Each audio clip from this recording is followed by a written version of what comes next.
స్వాగతం. ఇది faith line media works. ప్రపంచ క్రైస్తవ సంఘానికి సంబంధించిన తాజా వార్తలు, విశ్వాసగాథలు, ధైర్యమైన సాక్ష్యాలు మేము ముందుకు తెస్తున్నాం. ప్రపంచ క్రైస్తవ వార్తల్లో ముఖ్యాంశాలు: ఉత్తర మొజాంబిక్ లో హింస, క్రైస్తవ గ్రామాలపై దారుణమైన దాడులు, ఏఐ గానం సునామీ, సాల్మన్ రే క్రైస్తవ చార్ట్స్ లో నెంబర్ 1 స్థానం, Justin Bieber prayer viral, driver కు సహాయం చేస్తున్న వీడియో వైరల్, నైజీరియాలో కిడ్నాపింగ్, 50 మంది క్రైస్తవ పాఠశాల విద్యార్థులు అపహరణ, ప్రపంచ నేతలు ఆగ్రహం వ్యక్తం, అమెరికా స్టేట్ డిపార్ట్మెంట్ నైజీరియాలో 300 మంది క్రైస్తవ విద్యార్థుల అపహరణపై గట్టి స్పందన, నైజీరియన్ ప్రముఖ బిషప్ ఓయోడపో హెచ్చరిక, కానర్ మెక్గ్రేగర్ ఫెయిత్, దేవుడు వచ్చాడు, డొనాల్డ్ ట్రంప్ సంచలనమైన నిర్ణయం, ముస్లిం బ్రదర్హుడ్ టెర్రరిస్ట్ సంస్థగా ప్రకటించే ఆదేశం, Nico Smith new book Miracle Beyond the Crowd ఘనంగా విడుదల, అమెరికాలో ఘనంగా American Christmas tree lightings, Miss Universe 2025 Our Lady of అపారెసిడాకు అద్భుతమైన గౌరవం, యువర్షన్ బైబిల్ యాప్ ప్రపంచ బైబిల్ చరిత్రలో అరుదైన ఘనత. ఇక భారత క్రైస్తవ వార్తల్లో రాజస్థాన్ లో 2 క్రైస్తవ పాస్టర్లపై కేసు నమోదు, క్రైస్తవ సంఘాల ఆందోళన.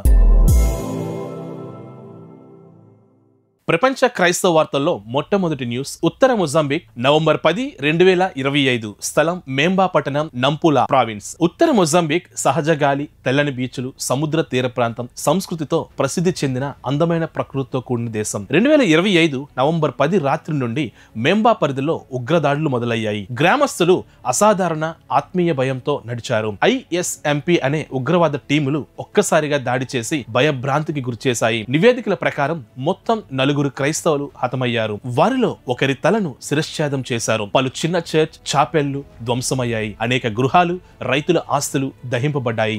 మహిళలు మరియు పిల్లలు కూడా అపహరింపబడ్డారని బిషపులు తెలిపారు. స్థానిక మిషనరీలు, చర్చ్ ఫెడరేషన్లు బాధితులను షెల్టర్లకు తీసుకువెళ్లారు.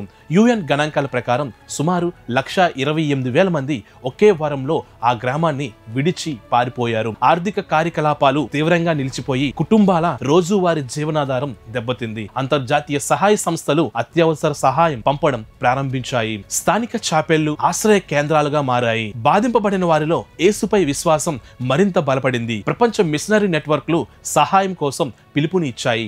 ఆ ప్రాంతానికి విశ్వాసులు మరియు సహాయ సంఘాలు మద్దతుగా నిలబడ్డాయి. మనము కలిసి ప్రార్థిద్దాం. ప్రభువా, మెంపా మరియు నంపుల ప్రజలకు మీ సహకారాన్ని పంపుము. హింసతో గాయపడిన వారికి త్వరగా కోలుకోవాలని, వారి హృదయాల్లో ఆత్మీయ శాంతి ఉండునుగాక. వారికి కావలసిన శక్తిని, బలాన్ని మీరే చేకూర్చాలి. నవంబర్ 19, 2025 స్థలం నాష్విల్లే, టెన్నెసీ, అమెరికా. నాష్విల్లే సంగీత నగరంగా పేరుగాంచింది. దీనిని మ్యూజికల్ సిటీ అని కూడా అంటారు. ఎందుకంటే ప్రఖ్యాతిగాంచిన చాలా మ్యూజిక్ సంస్థలు ఈ సిటీలోనే ఉన్నాయి. అయితే నవంబర్ 19న iTunes క్రిస్టియన్ మరియు గోస్పల్ చార్ట్స్ లో ఎ సోల్ఫుల్ క్రిస్మస్ అనే సాంగ్ వైరల్ అయింది. శ్రోతలు తొలుత గాయకుడి స్వరము మరియు భావోద్వేగానికి ఆకర్షితులయ్యారు. తరువాత తెలిసింది ఏమిటంటే సాల్మన్ రే వాయిస్ మనిషి వాయిస్ కాదు, అది ఒక AI సృష్టి. ఈ నిజం బయటపడగానే సంగీత సముదాయంలో తీవ్రమైన చర్చలు మొదలయ్యాయి. కొందరు దీన్ని టెక్నాలజీ విజయం అని, మరికొంతమంది ఆరాధనలో పవిత్రత అవసరమని చెప్పారు. ఫారెస్ట్ ఫ్రాంక్ వంటి ప్రముఖులు ఏఐలో పవిత్రాత్మ ఉండదు అని వ్యాఖ్యానించారు. క్రిస్టోఫర్ టోఫర్ దీన్ని ఒక AI సృజనాత్మక పరిధిగా వివరిస్తున్నారు. డెరెక్ మైనర్ వంటి ఇతరులు క్రైస్తవ కళలో శ్రద్ధ గల డిజిటల్ ప్లాట్ఫామ్లపై స్పష్టమైన లేబులింగ్ కోసం ఈ డిమాండ్ పెరిగింది. వినియోగదారుల్లో ఆకర్షణ, ఆందోళన రెండూ కలిసిపోయాయి. కాపీరైట్స్, ఎథిక్స్ అంశాలు చర్చకు వచ్చాయి. పరిశ్రమలో కొత్త నియమాలు, మార్గదర్శకాలు రూపొందించమని పిలుపులొచ్చాయి. ఈ సంఘటన భవిష్యత్ ఆరాధనలు, సంగీత రూపాలపై బలమైన ప్రశ్నను బిగించింది. క్రైస్తవ సంఘాలు ఆరాధన నిజాయితీపై స్పష్టత కోరుతున్నాయి. సాల్మన్ రే హిట్ కొనసాగుతున్నప్పటికీ పారదర్శకత, బాధ్యతపై సంభాషణ పెరిగింది. ప్రార్థిద్దాం. ప్రభువా, ప్రతి గానం నీ మహిమను వివరించాలి. టెక్నాలజీ వాడకంలో కూడా నీ సత్యం, ఆత్మీయత నిలువునుగాక. కళాకారులను నీ ఆత్మతో నింపుము. Justin Bieber road side prayer viral. 2025 November 19న స్థలం Los Angeles, California. Los Angeles వీధిలో ఒక సాధారణ సంఘటన హృదయాన్ని కొట్టింది. బూకు అనే డ్రైవర్ కు కారు ప్రమాదం వల్ల అతని హృదయం తీవ్రమైన భారంతో నిండిపోయింది. జస్టిన్ బీబర్ అతను చూసి వెంటనే కారు ఆపి సహాయం చేయడానికి దిగాడు. బీబర్ అతని చేతిని పట్టుకొని అక్కడే హృదయపూర్వక ప్రార్థన చేశాడు. పక్కనే ఉన్నవారు ఆ క్షణాన్ని వీడియో తీశారు. వీడియో సోషల్ మీడియాలో వేగంగా వైరల్ అయ్యింది. ప్రజలు బీబర్ యొక్క వినయం, సేవాభావాన్ని ప్రశంసించారు. డ్రైవర్ బూకు ఎంతో సంతోషపడ్డాడు. సంఘటన యువతలో సేవా ప్రేరణగా మారింది. మీడియా ఈ ఘటనను కవర్ చేసింది. ఈ చిన్న సేవ ప్రపంచానికి పెద్ద సందేశం ఇచ్చింది. క్రైస్తవ కమ్యూనిటీ దీనిని ఆదర్శంగా ఆమోదించింది. బీబర్ చిన్న అవకాశం ద్వారా ప్రేమ చూపించడం ఎలా ప్రభావితం చేసిందో అందరూ చూశారు. ప్రపంచం మన చిన్న చర్యల ద్వారా కూడా దేవుని ప్రేమ చూసే అవకాశాన్ని పొందగలదనే సందేశం బలపడింది. ప్రార్థిద్దాం. ప్రభువా, ప్రజల సహాయానికి ఎదురు చూడగలిగే హృదయాలను మాకు ఉదయింపజేయము. ప్రతి ఒక్కరూ చిన్న సహాయం ద్వారా నీ ప్రేమను చూపించుము. నైజీరియాలో మాస్ కిడ్నాపింగ్. 2025 నవంబర్ 21న పాప్రీలోని సెయింట్ మేరీస్ పై దారుణ దాడి జరిగింది. సర్వసాధారణ పాఠశాల దినం ఒక్కసారిగా వెలకట్టివేసింది. నివేదిక ప్రకారం సుమారు 303 విద్యార్థులు మరియు 12 మంది ఉపాధ్యాయులు అపహరణకు గురయ్యారు. Christian association of Nigeria CAN ఈ సంఘటనను తెలియజేసింది. తల్లిదండ్రులు స్కూల్ వద్ద విలవిల్లాడుచున్నారు. కొంతమంది విద్యార్థులు తప్పించుకుంటూ కుటుంబాల దగ్గరకు చేరుకున్నారు. నివేదికలో 50 మంది బయటకు వచ్చారని వెల్లడించారు. ఇంకా సుమారు 253 మంది విద్యార్థులు, 12 మంది సిబ్బంది అపహరణలో ఉన్నారు. ప్రాంతీయ చర్చ్ నెట్వర్క్లు, NGOలు, ప్రభుత్వ బలగాలు రక్షణ ఆపరేషన్లను ప్రారంభించాయి. అంతర్జాతీయ మీడియా ఈ విషయంలో తీవ్రంగా రిపోర్ట్ చేసింది. ప్రజల్లో తీవ్ర ఆందోళన, అనేక చోట్ల ప్రత్యేక ప్రార్థనలు ఏర్పాటు అయ్యాయి. పోప్ సహా అంతర్జాతీయ మత నాయకులు పరిస్థితిని ఖండించి ప్రార్థనలకు పిలుపునిచ్చారు. ప్రభుత్వం ఇంటర్వెన్షన్ విచారణ చర్యలు ప్రారంభించింది. కొందరు సంవిధాలు, కుటుంబాలు, చర్చ్ సమూహాలు నిరాశ లేకుండా ఆశతో పిల్లల కోసం ప్రార్థిస్తున్నారు. ఈ సంఘటనకు వ్యతిరేకంగా అంతర్జాతీయ సంస్థలు ఉద్యమాన్ని కొనసాగిస్తున్నాయి. ప్రార్థిద్దాం. ప్రభువా, పాపిరిలో బంధించబడిన ప్రతి చిన్నారిని నీ చేతుల్లో ఉంచుము. వీరిని త్వరగా సురక్షితంగా విడుదల చేయము. తల్లిదండ్రులకు ధైర్యము, దేశానికి శాంతి లభించునుగాక. ఈ సంఘటనకు US స్టేట్ డిపార్ట్మెంట్ రెస్పాన్స్ ఇచ్చింది. Nigeria abductions. స్థలం Washington DC state department. November 23న US స్టేట్ డిపార్ట్మెంట్ ఈ ఘోర సంఘటనపై స్పష్టంగా స్పందించింది. ప్రకటనలో ఇది క్రూరమైన దాడి అని పేర్కొన్నారు. అమెరికా నైజీరియా ప్రభుత్వంపై తక్షణ చర్యలు తీసుకోవాలని ఆహ్వానించింది. ఇతర సమైక్య దేశాలు కూడా దీనికి మద్దతుగా నిలిచాయి. ఆ ప్రకటన అంతర్జాతీయ మానవ హక్కుల సంస్థల దృష్టికి ఆకర్షించింది. ఇది ప్రపంచ ఒత్తిడిని పెంచి నైజీరియా సంఘటనకు వేగాన్ని ఇచ్చింది. కొంతమంది రాజనీతి విశ్లేషకులు ఈ ప్రకటనను రాజకీయ చర్యగా చూస్తున్నారు. కుటుంబాలు అమెరికా స్పందనకు కృతజ్ఞత తెలియజేశారు. అమెరికా పర్యవేక్షణలో తక్షణ సంరక్షణ చర్యలు ప్రారంభించారు. ప్రభుత్వాలు మరియు NGO సంస్థలు కలిసి పిల్లల రక్షణ కోసం కార్యాచరణలు చేపట్టాయి. ఇది అంతర్జాతీయ సహకారానికి దారితీసింది. చర్చ్ నెట్వర్క్లు US ప్రకటనను ప్రార్థనలో స్వయంగా స్వీకరించాయి. పిల్లల రక్షణ కోసం అంతర్జాతీయ ఒత్తిడి కొనసాగుతుంది. ప్రార్థిద్దాం. ప్రభువా, ప్రపంచ నాయకుల సహకారంతో ఈ పిల్లలు త్వరగా కుటుంబాల వద్దకు తిరిగి రావాలను. ప్రభావవంతమైన చర్యలు తీసుకునే వారికి నీ మద్దతు దయగా కలుగుజేయము. Bishop David Oyedepo prayer. 2025 November 23. స్థలం Nigeria. Living Faith Church Bishop Oyedepo. ఆయన యొక్క ప్రసంగం భారీగా జన సమూహానికి ఆకర్షించింది. ఆయన దేశంలో పెరుగుతున్న హింస, అపహరణపై తీవ్రంగా ఆందోళన వ్యక్తం చేశారు. ఒయేడెపో ప్రజలకు రాత్రి 12 నుంచి 1 గంట వరకు మిడ్ నైట్ ప్రేయర్ లో పాల్గొనమని పిలుపునిచ్చారు. ఆయన దీన్ని నైట్ వార్ గా ప్రకటించి దుష్ట శక్తులపై ప్రార్థన ద్వారా విజయం సాధించాలని చెప్పారు. వేలాది మంది విశ్వాసులు ఆయన పిలుపుకు స్పందించి మిడ్ నైట్ ప్రార్థనలో పాల్గొన్నారు. చాలా మంది నాయకులు ఆ పిలుపునకు మద్దతు ప్రకటించారు. ఈ పిలుపు ద్వారా దేశవ్యాప్తంగా ప్రార్థనలు మరింత బలపడ్డాయి. ప్రజలు వేదనలో ఉన్న ప్రార్థన మాత్రం ఆపటం లేదు. ఒయేడెపో ప్రసంగం కొంతమందికి ధైర్యం, మరికొంతమందికి ఆత్మీయ సంస్కరణ ఇచ్చింది. ఈ చర్య దేశం యొక్క ఆధ్యాత్మిక మనోబలాన్ని పెంచింది. ప్రార్థిద్దాం. ప్రభువా, ఒయేడెపో గారి పిలుపును నీవే ఆశీర్వదించుము. ప్రభుత్వం మరియు సమాజంలో వాటిల్లే పరిస్థితుల్లో చర్చ్ నాయకులకు నీ ధైర్యాన్ని ప్రసాదించుము. Conor McGregor, Mexico. 2025 నవంబర్ 24. ఒక ప్రపంచ ప్రసిద్ధ UFC మిక్స్డ్ మార్షల్ ఆర్ట్స్. అతను ఐర్లాండ్ కు చెందిన అత్యంత విజయవంతమైన, అత్యంత పాపులర్ MMA యోధుల్లో ఒకరు. కానర్ మెక్గ్రెగర్ అంబియో క్లినిక్ లో ఐబోగెయిన్ విజన్ చికిత్సను తీసుకున్నారు. చికిత్స సమయంలో అతనికి తన మరణ దృశ్యం కనిపించింది. కాఫిడ్ విజన్ ద్వారా అతన్ని ఒక లోతైన ఆలోచనతో విభ్రమించినట్లు చెప్పారు. ఆయన అలౌడ్ ట్రయాలజీ అనుభవాన్ని పొందినట్లు ప్రకటించాడు. ఆపరేషన్ తర్వాత ఆయన ఇచ్చిన స్టేట్మెంట్, నేను నేను యేసును, మరియమ్మను మరియు దేవదూతలను దర్శించానని ఆయన స్టేట్మెంట్ ఇచ్చారు. చికిత్స తర్వాత అతని మాటల్లో ఆధ్యాత్మిక మార్పు ప్రతిఫలించింది. ఆయన ప్రైవేట్గా బైబిల్ చదవడం మొదలుపెట్టాడు. అభిమానులు, విశ్లేషకులు తలక్రిందులై ఈ వార్తను ఆవేశంగా స్వీకరించారు. కొంతమంది దీన్ని నమ్మకంగా ఆమోదించగా ఇంకొంతమంది సైకలాజికల్ దృష్టిలో ప్రశ్నించారు. మెక్గ్రెగర్ కోసం క్రైస్తవులు ప్రార్థించడం ప్రారంభించారు. మీడియా ఈ మార్పును ఉత్సాహంగా మరియు వివాదాస్పదంగా ప్రదర్శించింది. అతని భావోద్వేగ మార్పు భవిష్యత్ నిర్ణయాల్లో ప్రభావం చూపవచ్చు. ప్రజలు అతనిపై ఆశీర్వాదం మరియు ఆరాధనలతో ఎదురు చూస్తున్నారు. అతని సేవ, మార్గదర్శకత్వం అవసరమని అనేకులు భావిస్తున్నారు. ప్రార్థిద్దాం. ప్రభువా, మెక్గ్రెగర్ వంటి అవసరాల్లో ఉన్న వారికి నీ ప్రేమను చూపుము. ఆయనను నీకై నిలిపి నిజమైన మార్గంలో నడిపించుము. Trump orders 2025 November 24. స్థలం వాషింగ్టన్ DC. నవంబర్ 24న వైట్ హౌస్ ద్వారా ఎగ్జిక్యూటివ్ ఆర్డర్ ప్రకటించి ముస్లిం బ్రదర్హుడ్ కు సంబంధించిన కొన్ని శాఖలను టార్గెట్ చేశామని ఆదేశించింది. స్టేట్ ట్రెజరీ కార్యాలయాలు 30 రోజుల్లో నివేదిక ఇవ్వమని ఆదేశం ఇచ్చాయి. నివేదికపై 45 రోజులలో అవసరమైతే అధికారిక డిజిగ్నేషన్ వస్తుందని పేర్కొన్నారు. ఇందులో కొన్ని ప్రాంతాలను లక్ష్యం చేసుకున్నారు. Lebanon, Egypt, Jordan. ఇది నేషనల్ సెక్యూరిటీ సంబంధించిన చర్యగా వ్యాఖ్యానించారు. మద్దతుదారులు దీన్ని రక్షణ చర్యగా స్వీకరించారు. విమర్శకులు దీన్ని మధ్య ప్రాచ్యంలో ఉద్రిక్తత పెంచే అవకాశం ఉన్నట్లు హెచ్చరించారు. ఆర్థిక నిషేధాలు, వీసా పరిమితులు తదితర ఫలితాలను సంభవించవచ్చు. డిప్లొమాటిక్ వర్గాలు దీని ప్రభావాన్ని పరోక్షంగా గమనించాయి. క్రైస్తవ సంఘాలు కొంతమంది దీన్ని మద్దతు తెలిపినప్పటికీ ముస్లిం నాయకులు దీనికి తీవ్రంగా ఆవేదన వ్యక్తం చేశారు. ఇది అంతర్జాతీయ సంబంధాల్లో కీలక చర్చనీయాంశమైంది. మీడియా ప్రపంచవ్యాప్తంగా దీనిని ప్రధాన విషయంగా ప్రస్తావించింది. దీని ప్రభావాలు రాబోయే నెలల్లో స్పష్టమవుతుంది. ప్రజల్లో మత సంబంధ చర్యలు మరింత తీవ్రతతో సాగాయి. అంతర్జాతీయ నేతలు మరియు డిప్లొమాట్లు దీని ఫలితాలను బట్టి విధాన నిర్ణయాలు తీసుకుంటారు. ప్రార్థిద్దాం. ప్రభువా, దేశాల నిర్ణయాలు ప్రజల భద్రతకు మార్గంగా మారునుగాక. విధానాల వల్ల కలిగే ఉద్రిక్తతలు తగ్గి శాంతి, సామరస్య మార్గాలు ఏర్పడునుగాక. Nico Smith Miracle Beyond the Crowd global release.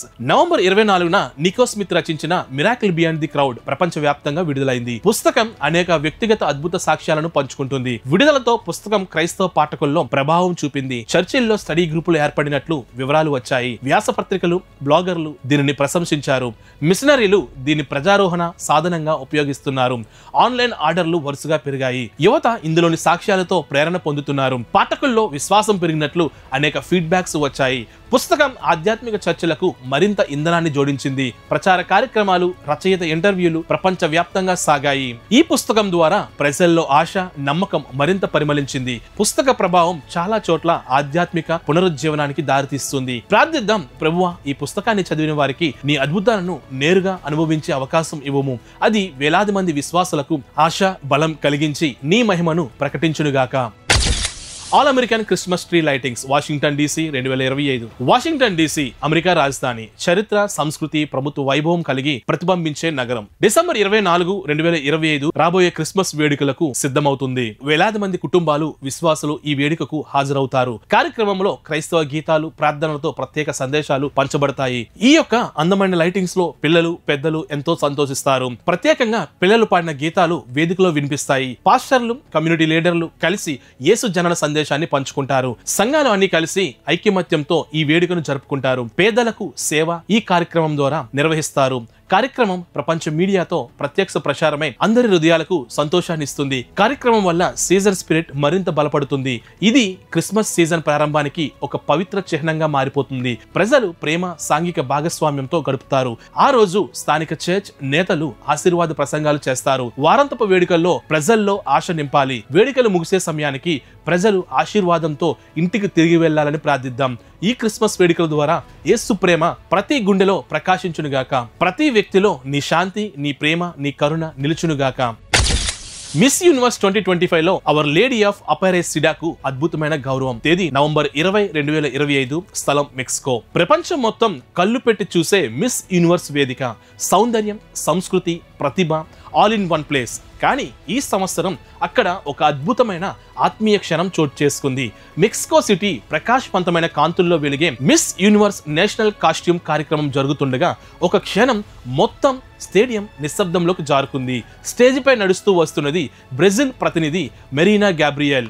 ఆమె ధరించిన దుస్తులు సాధారణ కాస్ట్యూమ్ కాదు, అది ఒక మహా ఆరాధన సూచకం. ఆమె ధరించిన వస్త్రధారణ అవర్ లేడీ ఆఫ్ అపారెసిడాది, బ్రెజిల్ కు రక్షణ తల్లిగా భావించే పవిత్ర మాత యొక్క అద్భుత ఆరాధన రూపమే ఆవిడ ధరించింది. మరియా గాబ్రియల్ తన దేశపు పరిరక్షక మాత అవర్ లేడీ ఆఫ్ అపారెసిడాకు అంకితం చేసిన అత్యద్భుత కాస్ట్యూమ్ ను ధరించి స్టేజ్ పై నిలిచింది. ఆమె కాస్ట్యూమ్ లోని డీప్ బ్లూ రంగు మరియు బంగారు అలంకరణలు అపరెసిడా వారి ప్రసిద్ధ స్వరూపం జీవంతో కనిపించేలా చేశాయి. బ్రెజిల్లో అవర్ లేడీ ఆఫ్ అపారెసిడా జాతీయ సంరక్షణ తల్లిగా అత్యంత గౌరవింపబడుతుంది. ఆమె రూపంలో నిలవడం దేశానికి గర్వకారణం. నేషనల్ కాస్ట్యూమ్స్ ప్రెజెంటేషన్ సమయంలో ఆమె ప్రదర్శన బ్రెజిల్ క్రైస్తవ వారసత్వాన్ని ప్రపంచానికి పరిచయం చేసింది. సోషల్ మీడియాలో భారీ స్పందన. ఈ కాస్ట్యూమ్ సోషల్ మీడియాలో వైరల్ అయ్యింది. క్రైస్తవ కమ్యూనిటీలు దీనిని గొప్ప విశ్వాస సాక్ష్యంగా ప్రశంసించారు. మిస్ యూనివర్స్ వేదికపై అరుదైన క్రైస్తవ గుర్తింపు. ఇంత బలమైన క్యాథలిక్ సింబల్ మిస్ యూనివర్స్ లో చాలా అరుదుగా కనిపిస్తుంది. అందుకే ఇది చర్చనీయాంశమైంది. ప్రతిష్టాత్మక వేదికలపై కూడా మన విశ్వాసాన్ని దాచని విధంగా నిలబెట్టడం ఇది ఒక గొప్ప ఉదాహరణ. బ్రెజిల్ దేశవ్యాప్తంగా ఉన్న ప్రజలు ఈ ప్రదర్శనను తమ దేశ ఆత్మ గౌరవం మరియు క్రైస్తవ సంస్కృతికి ప్రతీకగా భావించారు. ఈ వేషధారణ బ్రెజిల్ విశ్వాసం, సంస్కృతిని ప్రపంచానికి అందమైన రీతిలో చూపించింది. ఈ ప్రదర్శన తర్వాత ఆమె మిస్ యూనివర్స్ కిరీటం గెలవాలి అనే ఆశలు మరింత బలపడ్డాయి. ప్రార్థిద్దాం, ప్రపంచ వేదికల మీద కూడా నీ మహిమ ప్రతిఫలించేలా అవకాశాలు తెరవడాన్ని చూసి మేము ఆనందిస్తున్నాము. మరియా గాబ్రియల్ చేసిన ఈ విశ్వాస సాక్ష్యం మరింత మందిని నీ ప్రేమకు దగ్గర చేయాలని ప్రార్థిస్తున్నాము. బ్రెజిల్ దేశాన్ని, అక్కడ ప్రజలను మరియు ఈ కార్యక్రమంలో పాల్గొన్న అందరినీ ఆశీర్వదించుము. మా జీవితాల్లో కూడా ఏ వేదికలో ఉన్నా నీ వెలుగు ప్రకాశించాలని కోరుచున్నాము. YouVersion Bible app historic milestone. November 25, స్థలం Oklahoma, America. Life Church headquarters. Digital యుగంలో దేవుడు చేస్తున్న కార్యాలు ఆశ్చర్యపరుస్తున్నాయి. కొన్ని సంవత్సరాల క్రితం బైబిల్ చదవాలంటే పుస్తకం కావాలి, కానీ నేడు మన జోబులోని ఫోన్లో వాక్యం ప్రపంచమంతా పరిగెడుతుంది. నవంబర్ 2025లో ఒక అద్భుతమైన చారిత్రాత్మక క్షణం చోటు చేసుకుంది. ప్రపంచం వాక్యాన్ని చదవడానికి అత్యంత ఉపయోగించే యువర్షన్ బైబిల్ యాప్ అధికారికంగా 1 బిలియన్ డౌన్లోడ్లను పూర్తి చేసి అనూహ్యమైన మైలురాయిని చేరుకుంది. ప్రపంచ బైబిల్ చరిత్రలో అరుదైన ఘనత. యువర్షన్ 1 బిలియన్ ఇన్స్టాల్లకు చేరుకోవడం డిజిటల్ బైబిల్ సేవలో ఇప్పటి వరకు ఎవరూ సాధించలేని మైలురాయి. ఈ యాప్ను లైఫ్ చర్చ్ స్థాపించింది. వారి లక్ష్యం దేవుని వాక్యం అందరికీ అందుబాటులో ఉండాలి, పూర్తిగా ఉచితం. యాప్ స్టోర్ ప్రారంభ దశలో వచ్చిన మొదటి 200 యాప్ల్లో ఒకటిగా యువర్షన్ ప్రారంభమైంది. ప్రపంచవ్యాప్తంగా ఉన్న 2300 కంటే ఎక్కువ భాషల్లో ఈ యాప్ ఉండడం గమనార్హం. అద్భుతమైన భాషా వైవిధ్యం ఇప్పటి వరకు ఏ డిజిటల్ బైబిల్ ప్లాట్ఫామ్ అందించని స్థాయిలో ఉంది. ఈ మైలురాయి క్రైస్తవ ప్రపంచంలో డిజిటల్ ఇవాంజలిజం ఎంత వేగంగా పెరుగుతుందో చూపిస్తుంది. రీడింగ్ ప్లాన్స్, డివోషనల్ వర్సెస్ మరియు రిమైండర్స్ ఇవి ప్రతిరోజు మిలియన్ మందికి వాక్యాన్ని దగ్గర చేస్తున్నాయి. ప్రపంచమంతా యువత, కుటుంబాలు, పాస్టర్లు, విద్యార్థులు అందరూ యువర్షన్ వేదికను ఉపయోగిస్తున్నారు. ఇక ఆడియో బైబిల్ కొత్త తరం కోసం ఇది ఒక గొప్ప వరం. చదవలేని వారు కూడా వినగలిగేలా బైబిల్ను సౌకర్యవంతంగా అందించడం ద్వారా యాప్ మరింత ప్రజాదరణ పొందింది. ఇంటర్నెట్ ఉన్న చోట ఎక్కడైనా బైబిల్ అందుబాటులో ఉండేలా ఈ యాప్ ప్రపంచాన్ని దగ్గర చేసింది. క్రైస్తవులు మాత్రమే కాదు, ప్రపంచానికి వాక్య దీవెన. బైబిల్ గురించి తెలుసుకోవాలనుకునే ప్రతి వ్యక్తికి ఇది శక్తివంతమైన సాధనగా మారింది. మనము ప్రార్థిద్దాం. ప్రభువా, యువర్షన్ వంటి సేవల ద్వారా నీ వాక్యం ప్రపంచమంతా వ్యాపిస్తున్న తీరు చూసి మేము ఆనందిస్తున్నాము. ఈ వేదికను ఉపయోగిస్తున్న ప్రతి ఒక్కరి హృదయాన్ని నీ వాక్యంతో తాకి మార్పు తీసుకురావాలని ప్రార్థిస్తున్నాము. ఈ యాప్ వెనుక శ్రమించిన లైఫ్ చర్చ్ సేవకులను ఆశీర్వదించుము. మా దేశంలో కూడా మీ వాక్యము చాలా మందికి చేరాలని ప్రార్థిస్తున్నాము. భారత క్రైస్తవ వార్తలు. రాజస్థాన్ 2025 నవంబర్ 21, స్థలం కోట, రాజస్థాన్, ఇండియా. నవంబర్ మొదటి వారంలో 4, 5, 6 తేదీల్లో బీర్షబా చర్చ్ లో 3 రోజుల ఆధ్యాత్మిక సమావేశం జరిగింది. తర్వాత ఈ కార్యక్రమంపై వివాదం రావడంతో స్థానిక పోలీసులు విచారణకు దిగారు. నవంబర్ 21న పోలీసు వారు చాండీ వర్గీస్ మరియు అర్జున్ జాన్ పై ఎఫ్ఐఆర్ నమోదు చేశారు. వారు చేసిన ఆరోపణ ఈ సమావేశంలో రిలీజియస్ కన్వర్షన్ ప్రోత్సహించినట్లు ఫిర్యాదు చేయబడింది. పోలీసులు నోటీసులు జారీ చేసి పాస్టర్లను విచారణకు పిలిచారు. FIR లో IPC సెక్షన్లు మరియు స్థానిక నిబంధనలు ప్రాసెస్ చేయబడ్డాయి. పాస్టర్లు, చర్చ్ నాయకులు ఈ చర్యను తిరస్కరించారు. వారు చెప్పినది ఏమిటంటే ఇది కేవలం ఆధ్యాత్మిక సమావేశం, బలవంత మార్పిడి జరగలేదు. స్థానిక సంఘాలు, క్రైస్తవ బాడీలు పాస్టర్లకు మద్దతుగా నిలబడ్డాయి. పోలీస్ స్టేషన్ ముందు ప్రార్థనలు మరియు ఆందోళనలు జరిగాయి. న్యాయవాదులు సాక్ష్యాలు సమర్పించమని అధికారులను కోరారు. ఈ ఘటన మొత్తం దేశంలో మత స్వేచ్ఛపై పెద్ద చర్చను రేకెత్తించింది. మీడియా ఈ విషయాన్ని పెద్ద ఎత్తున షేర్ చేసింది. క్రైస్తవ సమాజం న్యాయ మార్గం ద్వారా న్యాయం కోరుతూ చర్యలు చేపడుతుంది. ఆ సాధారణ సమావేశం ఇప్పుడు జాతీయ దృష్టిలో అసాధారణ సమావేశంగా నిలిచింది. ప్రార్థిద్దాం. ప్రభువా, రాజస్థాన్లో మా సేవకులను నీవే కాపాడము. వారికి కావలసిన న్యాయాన్ని, రక్షణను కల్పించుము. భారతదేశంలో మత స్వేచ్ఛ నిలబడాలనే మా ప్రార్థనలన్నీ వినుము. ఒక్కటి గుర్తుపెట్టుకోండి, మనలో ఉన్నవాడు ఈ లోకంలో ఉన్నవాడి కంటే గొప్పవాడు. ఈరోజు క్రైస్తవ ప్రపంచం నుండి ప్రధాన వార్తలు ఇవే. గుర్తుంచుకోండి, అంధకారంలో వెలుగుగా, విభజనలో శాంతిగా, ప్రతి చోట క్రీస్తుకు మనము సాక్షులమే నిలబడాలి. ఈ వీడియో మీకు నచ్చితే లైక్ చేయండి, షేర్ చేయండి, ఇంకా సబ్స్క్రైబ్ చేయడం మర్చిపోవద్దు. ఫెయిత్ ల్యాండ్ మీడియా నుంచి ముఖ్యమైన ప్రకటన. మీ ఏరియాలో లేదా మీ ప్రాంతంలో మీ మీద గానీ లేదా మీ సంఘం మీద గానీ క్రైస్తవులపై జరిగే దాడులను మా దృష్టికి లేదా ప్రపంచ దృష్టికి తీసుకురావాలని మీరు అనుకుంటున్నారా? అయితే కిందన ఉన్న డిస్క్రిప్షన్లో టెలిగ్రామ్ ఛానల్లో మీరు జాయిన్ అయ్యి మీ ప్రాంతంలో జరిగే సంఘటనలను లేదా దాడులను మాతో షేర్ చేసుకోండి. మేము మీ స్వరమే ప్రపంచ దృష్టికి తీసుకువెళ్తాం. మర్చిపోవద్దు, faith land media works, spreading the light of truth and you are the light of the world. God bless you all.